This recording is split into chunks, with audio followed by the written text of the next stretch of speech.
Yun, for today's video mga idol, gagawa tayo ng pangdagdag charge sa battery mga idol. Kasi itong battery ko mga idol ay medyo matagal na rin ito mga idol. Almost 1 year na mahigit mga idol. So, medyo humina na siya. So, lagyan natin ito mga idol, yung capacitor. Capacitor ng amplifier. Ito ay mayroong 10,000 microfarad and 50 volts, no? So ito mga idol, pwede siyang ilagay dito mga idol pang dagdag lakas ng ating battery. Ito yung battery natin, no? Pwede lang siyang install mga idol kasi may polarity naman siya eh. Ito yung polarity, yung may guhit. Yan, yung may guhit na yan. Yan, may guhit na yan. Ibig sabihin, yan yung kanyang negative. So yung negative dito sa battery, ito may yung ano yung minus. Tapos yung walang guhit mga idol, yung walang guhit, yun yung capacitor.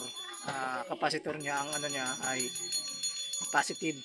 So lalagyan natin ng uh, fuse mga idol, no, para pag nagkaroon ng trouble ay sa fuse lang siya, magde-disconnect.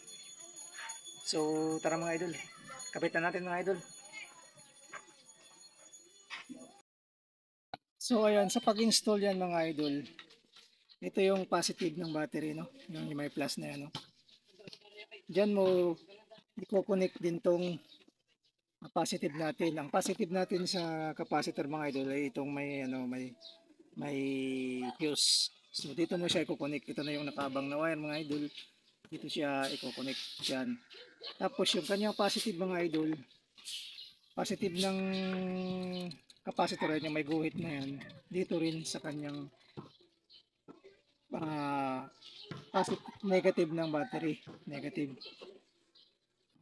ng battery ay ayan, oh, minus. Yan, dito mo siya kakabit mga idol,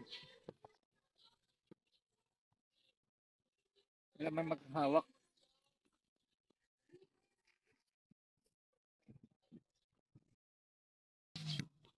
So ito na siya mga idol, ito na siya yung capacitor, oh. Yan, oh. Yan mga idol, ito pumunta ng positive mga idol, pumunta ng positive, no? Ayan, positive, oh. Tapos yung negative niya mga idol, yung may guhit, yan, yan yung negative niya. So pumunta rin ng negative ng ating battery. Yan, oh. Negative ng ating battery. Ganyan lang kadali mga idol ang pag-install ng capacitor, pangdagdag ng long life ng ating battery. Yung gamit ko. Yung gamit ko mga idol, Barako yan. Yan. Biyahing pati yan mga idol. So mga idol, kung gusto nyo i-try mga idol, no? Ganun lang kadali mga idol, no? Hindi ka na malilito kasi positive ng capacitor, positive ng battery, no? Puntang ano, ayan, no? Yan yung aking battery mga idol, 12N9 BS, 12 volts, 9 ampere. Then, ano, so yun na mga idol, hanggang dito na lang mga idol. Bye bye.